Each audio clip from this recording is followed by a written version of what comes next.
매년 생일이 다가오면 내 탄생석이 무엇인지 한 번쯤 찾아보게 되지 않으신가요? 그러면서도 한편으로는 궁금증이 생깁니다. 도대체 왜 1월은 가내시고 2월은 자수정일까? 혹시 보석가게 상술은 아닌지, 누가 마음대로 정한 건 아닌지 의심이 들기도 합니다. 하지만 흥미로운 사실은 이 순서가 무려 3000년 전 역사와 계절의 변화가 절묘하게 맞아떨어진다는 점입니다. 고대 사람들은 각 계절의 날씨와 분위기에 꼭 필요한 에너지를 가진 돌을 그 달의 주인으로 정했습니다. 오늘은 단순히 보석의 의미만 있는 것이 아닙니다. 왜 하필 그 달에 그 보석이어야만 했는지에 대한 필연적인 이유와 알아두면 보석을 평생 새 것처럼 쓸 수 있는 관리법까지 아주 쉽고 재미있게 풀어드리겠습니다. 왜 새해를 여는 1월의 보석이 붉은 가넷일까요? 고대 유럽의 1월은 1년 중 밤이 가장 길고 어두운 시기였습니다. 전기도 없던 시절 사람들에게는 이 칠흑 같은 어둠을 밝혀줄 빛이 간절했습니다. 가넷은 아주 희미한 빛만 있어도 마치 뜨거운 석탄처럼 붉게 이글거리는 특징이 있습니다.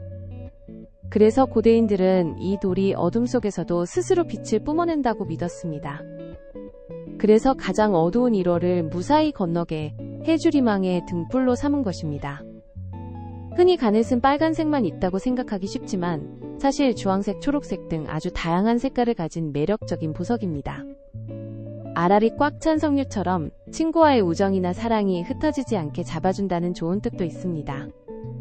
가넷은 비교적 단단해서 매일 착용하기에 무리가 없지만 급격한 온도 변화에는 약한 편입니다. 갑자기 뜨거운 물에 닿지 않도록 주의해 주시는 게 좋습니다. 2월은 고대 로마 달력에서 한 해를 마무리하고 새해를 맞이하기 위해 몸과 마음을 정화하는 달이었습니다.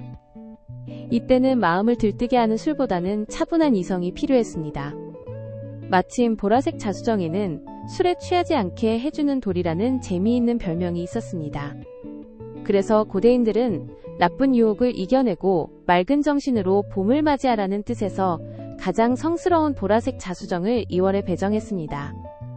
이 보석은 중요한 결정을 앞두고 있거나 공부하는 분들에게 참 좋습니다. 다만 자수정의 신비로운 보라색은 햇빛을 너무 오래 받으면 색이 옅어질 수 있습니다. 보관하실 때는 꼭 그늘진 보석함에 넣어두시는 게 좋습니다. 3월은 겨우내 얼었던 바다가 녹고 뱃사람들이 다시 항해를 시작하는 시기입니다. 먼 바다로 나가는 사람들에게 가장 두려운 건 변덕스러운 날씨와 파도였습니다. 그래서 3월에는 바다를 쏙 빼닮은 투명한 푸른색 돌 아쿠아마린이 필요했습니다. 이 돌을 지니고 있으면 성난 파도가 잠잠해진다고 믿었기 때문입니다. 즉 3월의 아쿠아마린은 이제 안심하고 세상 밖으로 나아가라는 간절한 기도가 담겨 있습니다. 이 보석은 화가 난 마음도 바다처럼 잔잔하게 가라앉혀준다고 해서 다툰 연인이나 부부에게 화해의 선물로도 인기가 아주 많습니다. 아쿠아마린은 투명함이 생명인데 먼지가 끼면 금방 뿌옇게 보일 수 있습니다. 미지근한 비눗물에 자주 씻어줘야 그 맑은 바다 빛깔을 유지할 수 있다는 점 꼭 기억해주세요. 4월은 남물이 땅을 뚫고 나오는 봄의 절장입니다. 새로운 생명이 움트고 에너지가 폭발하는 이 시기에는 무엇보다 강인한 힘이 필요했습니다. 그래서 지구상에서 가장 단단하고 정복할 수 없는 돌 다이아몬드가 4월의 주인이 되었습니다. 어떤 시련이 와도 절대 깨지지 않는 영원한 사랑을 약속할 때 다이아몬드를 주고받는 이유도 여기 있습니다. 하지만 여기서 한 가지 꼭 주의할 점이 있습니다. 다이아몬드가 긁힘에는 천하무적이지만 충격에는 의외로 약할 수 있습니다. 특정 각도로 강하게 부딪히면 깨질 수도 있으니 다이아몬드는 무조건 안 깨진다고 생각해서 함부로 던지거나 부딪히면 안 됩니다. 5월에 에메랄드가 배정된 이유는 아주 직관적입니다. 1년 중 세상이 가장 푸르게 변하는 달, 자연의 녹색을 그대로 옮겨놓은 보석이 필요했기 때문입니다. 겨울의 죽음을 이겨내고 다시 피어난 봄의 생명력을 가장 완벽하게 보여주는 돌입니다. 초록색은 눈을 편안하게 해주고 마음을 안정시키는 효과가 있어 행복과 부부애를 상징합니다. 하지만 에메랄드는 보석 중에서 가장 다루기 까다로운 공주님입니다. 돌 내부에 미세한 균열이나 얼룩이 많은데 이건 천연석이라는 증거라서 자연의 정원이라고 부르기도 합니다. 내구성이 약해 충격에 아주 취약하니 설거지나 운동을 할 때는 꼭 빼두셔야 하고 초음파 세척기에 넣으면 산산조각이 날 수 있으니 절대 금물입니다. 서양에서 6월은 여신들의 여왕 헤라의 달입니다. 우리가 흔히 헤라를 질투의 화신으로 알고 있지만 사실 그녀는 그 누구보다 가정과 결혼을 지키려는 집념이 강한 결혼의 수호신이기도 합니다. 그래서 6월에 결혼하면 헤라의 강력한 보호 아래 행복하게 산다는 속설이 있어 6월의 신부가 유명해진 것입니다. 이런 6월에 가장 어울리는 보석은 바로 진주입니다. 결혼식에 필요한 가치인 순결과 고귀함을 상징하기 때문입니다. 바다 깊은 곳에서 조개가 아픔을 이겨내고 만들어낸 진주만큼 부부의 사랑을 단단하게 만들어주는 보석은 없을 겁니다. 진주는 땀이나 화장품에 닿으면 산성 성분 때문에 광택이 죽어버릴 수 있습니다. 그래서 진주 목걸이는 화장과 향수 뿌리기가 다 끝난 뒤 외출 직전에 가장 마지막에 착용하고 집에 오면 가장 먼저 빼서 닦아줘야 합니다.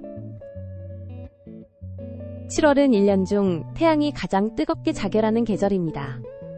고대인들은 이글거리는 태양의 에너지를 감당할 수 있는 돌은 오직 붉은 루비뿐이라고 생각했습니다.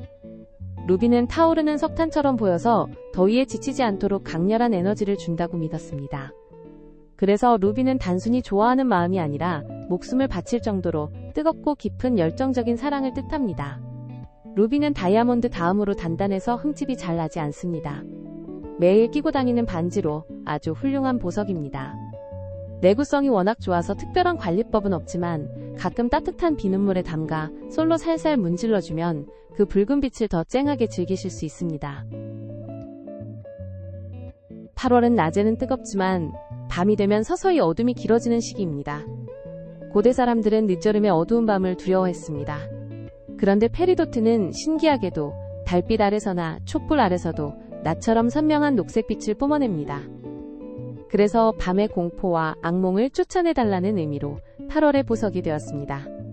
더 놀라운 사실은 페리도트가 가끔 우주에서 떨어진 운석 속에서도 발견된다는 점입니다.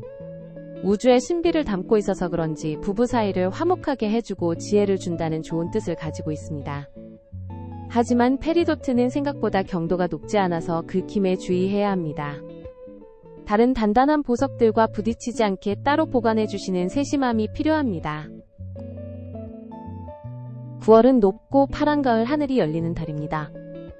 곡식을 수확하며 하늘의 감사함을 느끼는 성스러운 시기이기도 했습니다. 그래서 9월에는 하늘의 색을 닮은 신성한 보석 사파이어가 제격이었습니다. 가을 하늘처럼 맑고 거짓없는 마음으로 살라는 뜻에서 진실과 성실함을 상징합니다. 많은 분이 사파이어는 파란색만 있다고 아시지만 사실 빨간색을 뺀 나머지 색깔의 보석을 전부 사파이어라고 부릅니다. 핑크색, 노란색 사파이어도 있다는 사실 참 흥미롭지 않습니까? 사파이어는 루비처럼 아주 단단하고 열애도 강해서 관리하기가 정말 편한 보석입니다. 특별히 모셔야 할 필요 없이 편하게 착용하시면 됩니다. 10월은 나무들이 울긋불긋 단풍으로 옷을 갈아입는 변화의 계절입니다. 자연의 색이 가장 화려하게 변하는 이 시기에 한 가지 색만 가진 보석은 어울리지 않았습니다. 그래서 빨강, 노랑, 초록 등 모든 색이 섞여 춤을 추는 오팔이 10월의 보석이 되었습니다. 계절이 변하듯 색이 변하는 오팔의 모습이 10월의 날씨나 단풍과 찰떡궁합이었기 때문입니다. 오팔은 돌 안에 수분을 머금고 있어서 관리가 아주 중요합니다. 너무 건조한 곳에 두면 쩍 갈라질 수도 있으니 가끔 물 한 컵과 같이 보관해주는 센스가 필요합니다. 마치 살아있는 식물처럼 아껴줘야 그 아름다움을 유지할 수 있습니다. 11월은 낙엽이 지고 추수가 끝난 들판이 황금빛으로 물드는 때입니다. 찬 바람이 불기 시작하는 이때 사람들에게 필요한 건 따뜻한 온기였습니다. 그래서 11월의 보석은 늦가을의 황금빛 햇살을 머금은 듯한 토파즈가 차지하게 되었습니다. 차가워지는 날씨 속에서 따뜻한 빛을 잃지 말라는 위로가 담겨 있습니다. 가장 귀하게 대접받는 것도 임페리얼 토파즈라고 불리는 황금색 토파즈입니다. 토파즈는 긁히는 것에는 강하지만 결대로 쪼개지는 성질이 있습니다. 딱딱한 바닥에 떨어뜨리거나 어딘가에 세게 부딪히면 쩍 하고 갈라질 수 있으니 충격에 조심하셔야 합니다. 한 해의 마지막 12월은 터키석입니다. 가장 오래된 보석인 터키석은 고대부터 사냥이나 전쟁을 나갈 때 성공과 안전을 보장하는 돌이었습니다. 혹독한 겨울을 이겨내고 반드시 승리하리라는 강한 의지를 담아 12월의 끝자락에 터키석을 두었습니다. 이름은 터키석이지만 터키에서는 나지 않고 옛날 상인들이 터키를 지나 유럽으로 가져와서 붙은 이름이라는 것도 재미있는 사실입니다. 터키석은 표면에 미세한 구멍이 많아서 물이나 땀을 스펀지처럼 흡수합니다. 색이 변질될 수 있으니 씻을 때는 빼두시는 게 좋고 로션이 묻지 않게 주의해주세요. 1월의 어둠을 밝히는 등불부터 12월의 승리까지. 이제 왜 여러분의 탄생석이 그달에 정해졌는지 이해가 되시나요? 탄생석은 누군가가 무작위로 뽑은 제비뽑기가 아니었습니다. 그 계절의 날씨와 자연의 색깔, 그리고 그 시기를 살아가는 사람들에게 가장 필요한 마음가짐이 합쳐진 결과입니다. 사실 내 탄생석이 무엇인지보다 더 중요한 건 여러분이 그 보석에 담는 마음입니다. 지금 용기가 필요하다면 루비를, 마음의 평화가 필요하다면 아쿠아마린을 선택하셔도 괜찮습니다. 오늘 알려드린 관리법 잘 기억하셔서 당신이 태어난 계절이 주는 축복을 더 오래오래 반짝이게 간직하시길 바랍니다. 지금까지 보석이 들려주는 계절 이야기였습니다. 구독을 눌러주시면 매주 가장 반짝이는 선물이 배달됩니다. 다음 영상에서 만나요.